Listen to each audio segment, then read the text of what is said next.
Alright, this is Hatchet Chapter 8. At first he thought it was a growl. In the still darkness of the shelter in the middle of the night, his eyes came open and he was awake, and he thought there was a growl. But it was the wind, a medium wind in the pines that made some sound that brought him up, brought him awake. He sat up and was hit with the smell. It terrified him. The smell was one of rot, some musty rot that made him think of only graves with cobwebs and dust and his old death. His nostrils widened and he opened his eyes wider, but he could see nothing. It was too dark, too hard dark with clouds covering even the small light from the stars, and he could not see. But the smell was alive, and full and in the shelter. He thought of the bear, he thought of Bigfoot, and every monster he'd ever seen in every fright movie he had ever watched, and his heart hammered in his throat. Then he heard the slithering, a brushing sound, a slithering brushing sound near his feet, and he kicked out as hard as he could, kicked out and threw the hatchet at the sound, the noise coming from his throat. But the hatchet missed, sailed into the wall where it hit the rocks with a shower of sparks, and his leg was instantly torn with pain, as if 100 needles had been driven into it. Ugh! Now he screamed with the pain and fear, and skittered on his backside up to the corner of the shelter, breathing through his mouth, straining to see, to hear. The slithering moved again, and he thought though towards him at first the terror took him, stopped his breathing. He felt he could see a low dark form, a bulk in the darkness, a shadow that lived, but now it moved away, slithering and scraping, it moved away, and he saw, or he thought he saw it go out the door opening.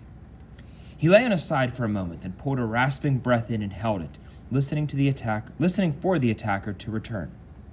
When it was apparent that the shadow wasn't coming back, he felt the calf of his leg where the pain was centered and spreading to fill the whole leg. His fingers gingerly touched at a group of needles that had been driven through his pants and into the fleshy part of his calf.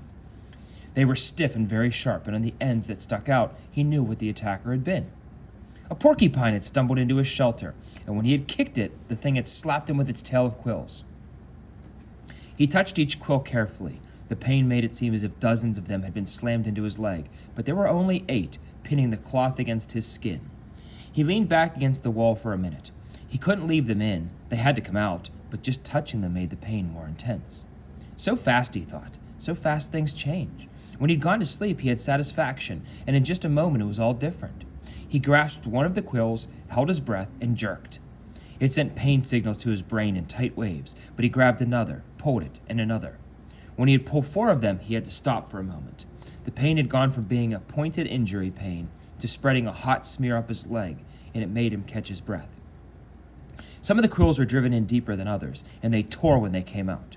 He breathed deeply twice, let out half a breath, and went back to work. Pull, pause, pull. And 3 more times before he lay back in the darkness, done. The pain in his leg now, and with it came new waves of self-pity. Sitting alone in the dark, his leg aching, some mosquitoes finding him again, he started crying. It was all too much, just too much, and he couldn't take it. Not the way it was. I can't take it this way, alone, with no fire in the dark, and the next time it would be something worse, maybe a bear, and it wouldn't just be quills in the leg, it would be worse. I can't do this, he thought again and again. I can't. Brian pulled himself up until he was sitting upright in the back corner of the cave. He pulled his head down on his arms, across his knees, with stiffness taking his left leg, and he cried until he was all cried out. He didn't know how long it took, but later he looked back on the time of crying in the corner of the dark cave and thought of it as when he learned the most important rule for survival, which was just that feeling sorry for yourself didn't work.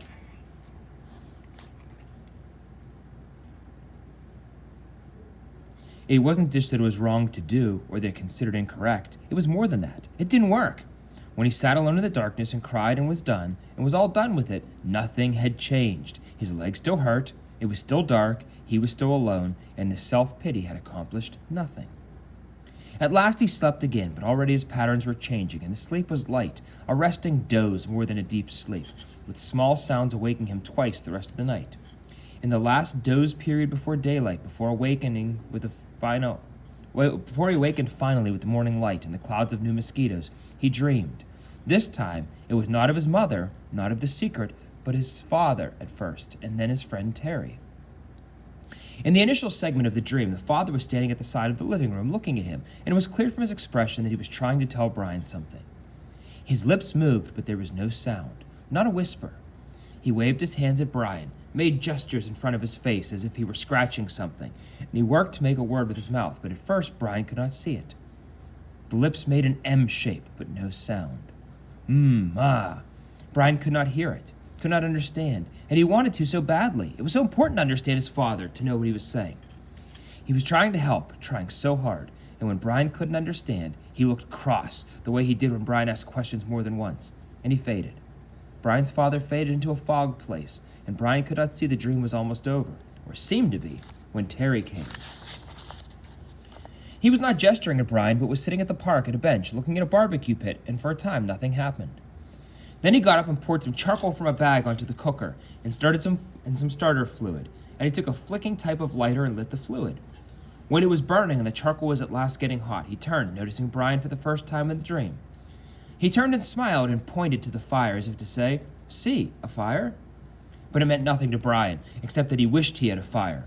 He saw a grocery sack on the table next to Terry. Brian thought it must contain hot dogs and chips and mustard, and he could think only of the food. But Terry shook his head and pointed again to the fire, and twice more he pointed to the fire, made Brian see the flames, and Brian felt his frustration and his anger rise, and he thought, all right, I see the fire, but so what? I don't have a fire. I know about fire. I know I need a fire. I know that. His eyes opened, and there was a light in the cave, a gray, dim light of morning. He wiped his mouth and tried to move his leg, which had stiffened like wood.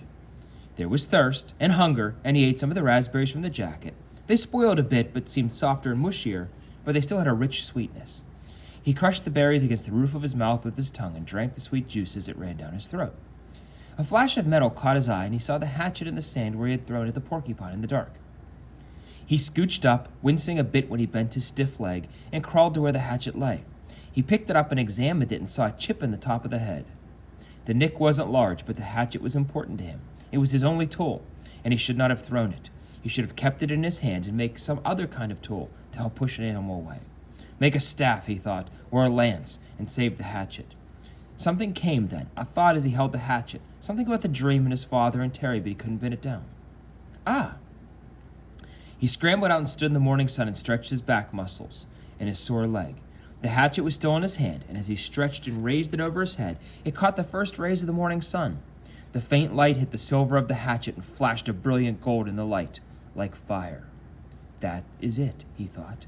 That's what they were trying to tell me. Fire! The hatchet was the key to it all. When he threw the hatchet at the porcupine in the cave and missed, and hit the stone wall, it showered sparks, a shower of sparks in the dark, as golden as the fire as the sun was now. The hatchet was the answer. That's what his father and Terry had been trying to tell him. Somehow he could get fire from the hatchet. The sparks would make fire. Brian went back into the shelter and studied the wall. It was some form of chalky granite or a sandstone, but embedded in it were large pieces of darker stone, a harder and darker stone. It only took him a moment to find where the hatchet had struck.